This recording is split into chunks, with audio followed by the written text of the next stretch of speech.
Salut à tous et bienvenue dans cette deuxième vidéo de la série liée à NIR Protocol. La première vidéo traitait justement du fonctionnement et la présentation générale de l'écosystème de NIR. Donc si vous ne l'avez pas vu, je vous mettrai le lien dans la description de la vidéo. Je vous invite véritablement à aller la voir avant de regarder cette vidéo pour comprendre un petit peu les termes et les fondements de ce que je vais vous présenter là dans cette vidéo. Là dans cette vidéo, on va se focaliser sur le portefeuille de NIR. On va se créer un portefeuille ensemble et je vais vous montrer comment le paramétrer, comment l'utiliser et comment également aussi être amené à staker vos NIR pour obtenir des revenus complémentaires. Donc la première chose à faire, ça va être d'aller sur ce site qui s'appelle wallet.nir.org. Je vous mettrai le lien dans la description de la vidéo. Il va falloir que vous cliquiez dessus. Vous cliquez ensuite sur Create an Account. Vous cliquez sur Get Started. Et là, du coup, soit vous avez déjà un ledger à votre disposition et vous voulez lier du coup votre ledger avec votre portefeuille NIR et du coup vous allez cliquer ici. Soit sinon vous voulez créer un portefeuille comme moi, ce que je vais faire depuis zéro, et vous allez cliquer ici sur Secure Passphrase. Vous allez cliquer ensuite sur Secure My Account.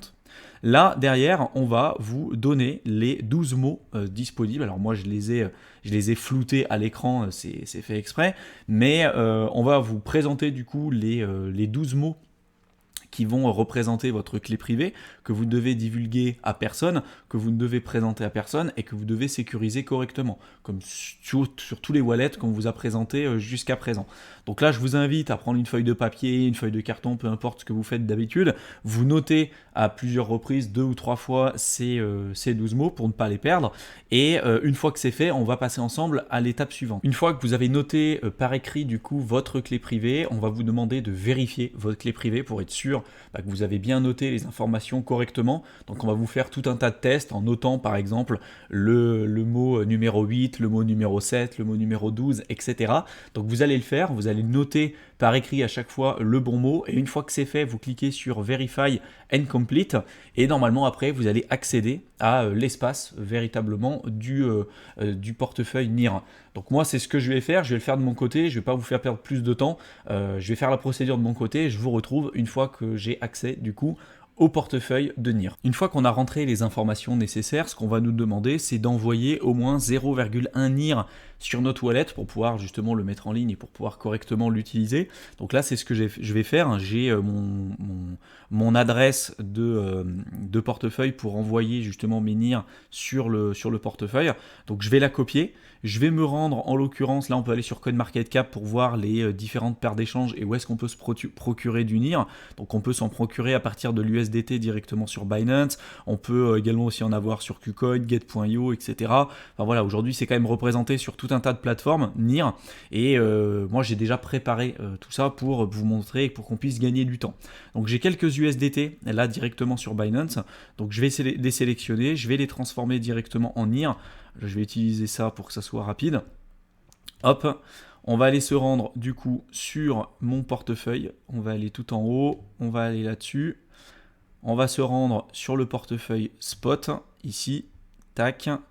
Là, on va voir que tout en bas, du coup, j'ai bien du NIR, j'ai bien mes 13 NIR de disponibles.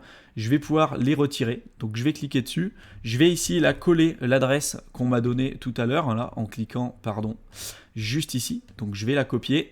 Je vais aller ici sur Binance, je vais la coller ici. Je sélectionne bien le réseau de NIR, ça c'est super important. Et là, je vais sélectionner du coup le montant maximum de NIR que je souhaite envoyer sur mon portefeuille et je vais cliquer sur retrait. Une fois que ce sera fait et une fois que j'aurai reçu les NIR, parce que ça peut prendre quand même quelques minutes, je vous reprendrai et je vais vous montrer du coup par la suite comment utiliser correctement le portefeuille NIR, comment le paramétrer, comment le protéger et comment finalement trouver des validateurs qui soient intéressants, de qualité pour pouvoir staker vos NIR et obtenir des revenus complémentaires. Une fois que vous aurez reçu du coup le virement et vos NIR sur votre portefeuille, vous allez avoir cette fenêtre qui va s'ouvrir. Donc soit vous pouvez créer du coup une adresse spécifique, mais nous on va pas le faire pour le moment. On va pas forcément ajouter une custom adresse là sur notre wallet tout de suite, donc on va cliquer sur Skip for now. Donc là, on se rend compte que sur notre balance, on a bien nos NIR aujourd'hui qui sont directement disponibles. Si on veut envoyer des NIR sur une adresse, par exemple, si je souhaite renvoyer mes NIR sur Binance, ça fonctionne de la même manière que sur tous les autres wallets. Je vais cliquer là ici sur Send. Là, je vais sélectionner le montant et puis je vais après par la suite déterminer l'adresse à laquelle je souhaite envoyer mes NIR. Si je veux en recevoir et que je veux avoir mon adresse publique et je ne sais plus forcément où la trouver, je vais cliquer ici sur Receive et donc là je vais avoir mon adresse publique ou un QR code si je veux plutôt utiliser le QR code. Donc c'est quand même plutôt simple. Et puis là derrière on a la possibilité donc de voir notre balance directement en dollars, mais également aussi vu qu'il y a tout un tas aujourd'hui d'applications qui se mettent en place, notamment avec tout ce qui est lié au NFT, aux tokens non fongibles, tous les collectibles justement vous pourrez les retrouver ici. Donc si jamais vous avez acheté des NFT, si vous en possédez en utilisant certaines applications décentralisées sur NIR, vous pourrez les retrouver ici dans l'onglet Collectible. Donc c'est vraiment pas compliqué. En dessous là vous retrouverez ici les récentes activités liées à votre portefeuille. Là la balance que vous avez ici sous forme de NIR ou en dollars, qui représente là ici la balance totale que j'ai sur mon portefeuille NIR. Mais si demain vous utilisez d'autres applications décentralisées, comme je serai amené à vous le montrer dans d'autres vidéos sur le protocole de NIR, il y aura peut-être d'autres tokens qui vont graviter autour de cet écosystème et que vous pourrez aussi stocker sur ce portefeuille. Donc là en fait vous aurez juste en dessous le listing de tous les différents tokens que vous aurez à votre disposition et que vous aurez stocké du coup sur votre portefeuille. Si jamais aujourd'hui vous souhaitez notamment staker vos NIR à partir du portefeuille de NIR Protocol que je viens de vous évoquer dans cette vidéo, c'est pas forcément très compliqué. Vous allez simplement devoir aller ici dans l'onglet staking, déterminer le montant de NIR que vous souhaitez staker et puis déterminer notamment un validateur parmi l'ensemble des validateurs qui seront disponibles dans l'écosystème. Donc là par exemple on voit qu'aujourd'hui je n'ai aucun validateur de disponible, donc si je clique ici sur Stake my token, on voit que là j'ai tout un tas aujourd'hui de validateurs de disponibles et là où il va falloir quand même faire un choix assez spécifique, c'est de déterminer le meilleur, là où les meilleurs validateurs qui nous intéressent le plus. Et donc c'est ce que je vais essayer de vous présenter dans cette vidéo pour éviter que vous le choisissiez de manière arbitraire et que vous ayez malheureusement des mauvaises surprises. Donc il y a deux liens que je vous mettrai juste en dessous de la vidéo. Le premier qui va vous amener sur l'explorateur un peu de blockchain et notamment sur celui qui s'appelle le NIR Staking pour avoir des informations sur tous les validateurs aujourd'hui qui existent sur le protocole de NIR. Et d'ailleurs, on va pouvoir retrouver pas mal d'informations dessus. On voit qu'aujourd'hui, il y a 100 validateurs sur le protocole de NIR, 100 validateurs qui sont aujourd'hui capables de valider et de faire le processus des transactions qu'on connaît à l'heure actuelle. On voit aujourd'hui là le nombre de NIR qui sont directement en staking. On voit les revenus en termes de pourcentage sur la dernière époque, donc sur la dernière fois où les validateurs et puis ceux qui ont délégué leur NIR ont pu recevoir des récompenses. On voit le nombre de NIR qu'il faut avoir pour avoir une place notamment pour être validateur. Donc si aujourd'hui vous voulez être validateur sur NIR, il va vous falloir 106 160 NIR, ce qui est clairement pas donné vu aujourd'hui le coût d'un seul NIR.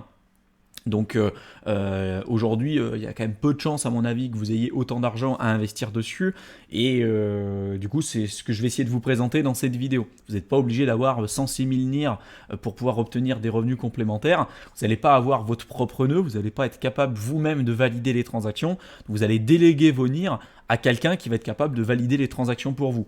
Mais pour éviter d'être pénalisé et d'obtenir des revenus complémentaires corrects, il va falloir les choisir correctement.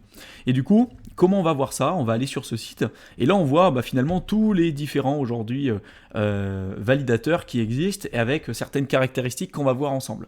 On voit par exemple aujourd'hui qu'il y a le premier pool de staking qui s'appelle staked.poolv1.nir et là on voit qu'il a par exemple des frais de 10%. Donc si aujourd'hui vous allouez vos actifs et vous déléguez vos NIR directement à ce pool-là, ils prendront 10% sur les frais de transaction.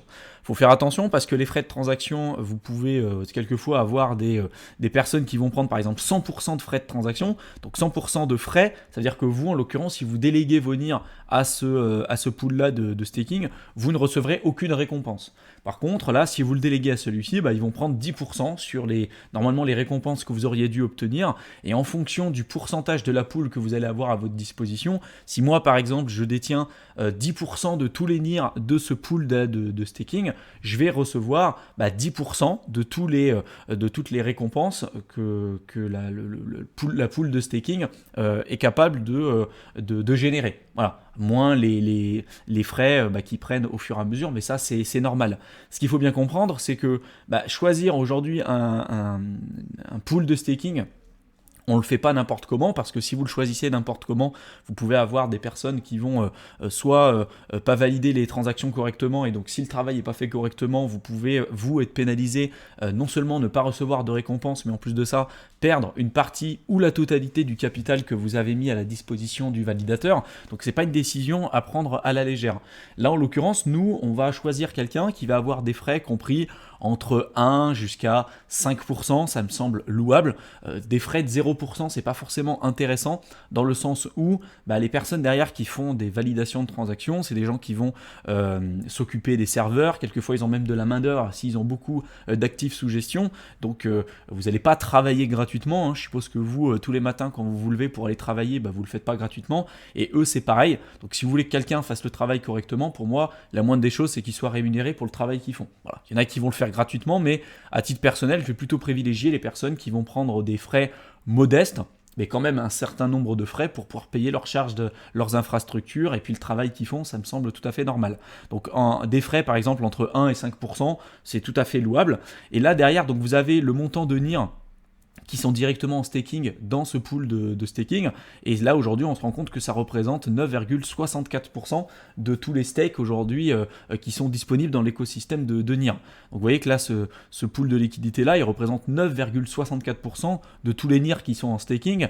Là derrière en dessous on a 5,47%, et donc on voit que si on fait 9,54 plus 5,47, on arrive à 15,10%, et si on descend un petit peu, on a une dizaine aujourd'hui de pools de staking qui représentent un peu plus de 60% de tous les NIR qui sont stakés sur le protocole. Donc vous voyez, après on en a plein d'autres, mais en fait ça représente peanuts par rapport à tout ce qui existe aujourd'hui. Donc nous, on va plutôt se focaliser sur ceux qui aujourd'hui sont quand même plus représentatifs de l'écosystème.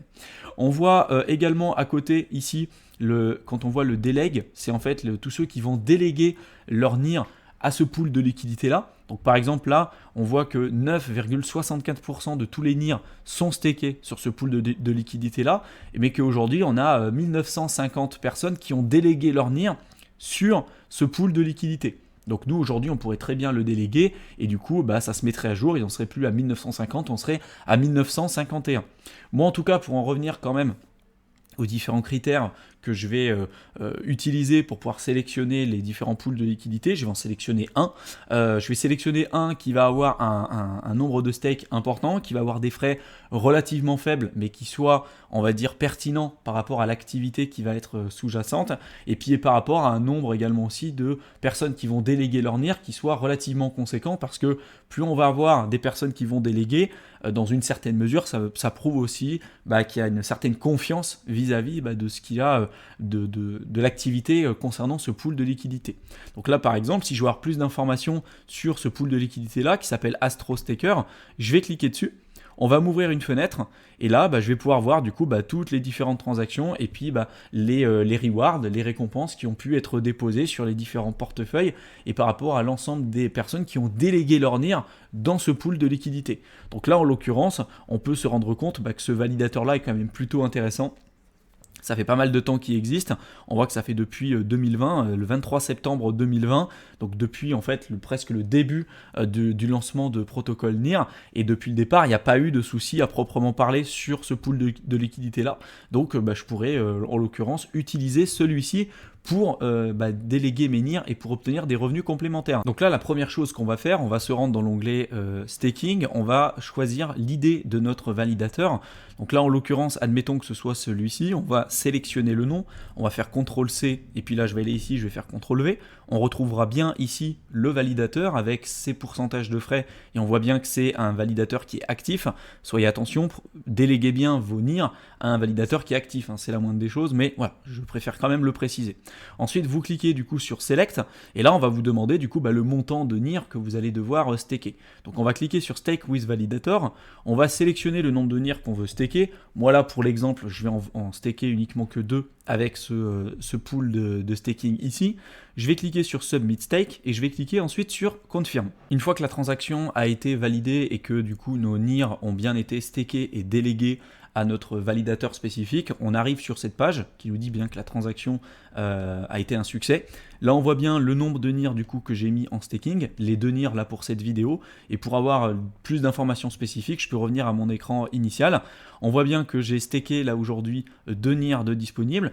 Qu'à l'heure actuelle, vu que je viens juste de les staker, j'ai pas encore reçu de récompenses, qu'elles sont pas encore disponibles pour pouvoir les retirer, et du coup, pour le moment, vu que c'est staké, je peux pas retirer mes récompenses. Mais une fois que j'ai du coup des récompenses qui vont venir au fur et à mesure, soit je pourrais décider de les staker de nouveau pour mettre en place des rendements composés, soit je pourrais décider tout simplement de les retirer pour pouvoir les vendre sur Binance ou autre, ou pour investir sur d'autres projets. Une dernière chose que je voulais vous montrer, c'est que si jamais vous voulez unstake, donc récupérer en fait les fonds que vous avez mis en staking ici avec le validateur comme ce que je vous ai présenté dans cet exemple, vous avez simplement à vous rendre ici dans cet onglet, vous cliquez sur Unstake, vous choisissez le validateur auquel vous avez délégué vos fonds, vous cliquez dessus, vous choisissez le nombre de NIR que vous voulez unstake pour récupérer, et puis une fois que c'est fait, vous cliquez ici là sur le bouton qui s'appellera Unstake Token, et vous récupérez du coup vos NIR sur votre wallet de NIR. Là en l'occurrence vous le retrouverez ici dans l'onglet balance, parce que là aujourd'hui, tout à l'heure j'étais à plus que ça, parce que j'avais des NIR supplémentaires, mais parmi les NIR que j'avais à ma disposition, j'en ai stacké 2, donc ils ne sont plus disponibles aujourd'hui sur ma balance, vu qu'ils sont directement loqués sur un contrat intelligent pour obtenir des revenus complémentaires. J'espère que cette vidéo et ce premier tutoriel sur NIR Protocol vous aura plu. Si vous avez des questions, des interrogations ou des sujets que vous aimeriez qu'on traite dans les prochaines vidéos, n'hésitez pas à nous en faire part. La prochaine vidéo qui traitera justement plutôt là cette fois-ci sur toutes les applications décentralisées qui existent sur l'écosystème de NIR, notamment au niveau de la finance décentralisée, puisqu'il y a plein de moyens aujourd'hui de faire fructifier son capital sur NIR Protocol, et du coup ça fera partie de la prochaine vidéo qui sera publiée sur la chaîne YouTube. J'espère en tout cas que ce concept vous a plu, qui vous aura intéressé, qui vous aura été utile. Je vous mets comme d'habitude dans la description de la vidéo le lien vers notre guide offert que vous pouvez télécharger et à destination de toutes les personnes qui souhaitent aujourd'hui se lancer dans l'écosystème crypto mais qui ne savent pas par où commencer. Donc si aujourd'hui vous souhaitez vous lancer dans le marché des crypto-monnaies, vous voulez faire vos premiers pas correctement, n'hésitez pas à télécharger ce guide, ça vous aidera énormément. Je vous souhaite une excellente fin de soirée à tous et je vous retrouve dans une prochaine vidéo. À bientôt.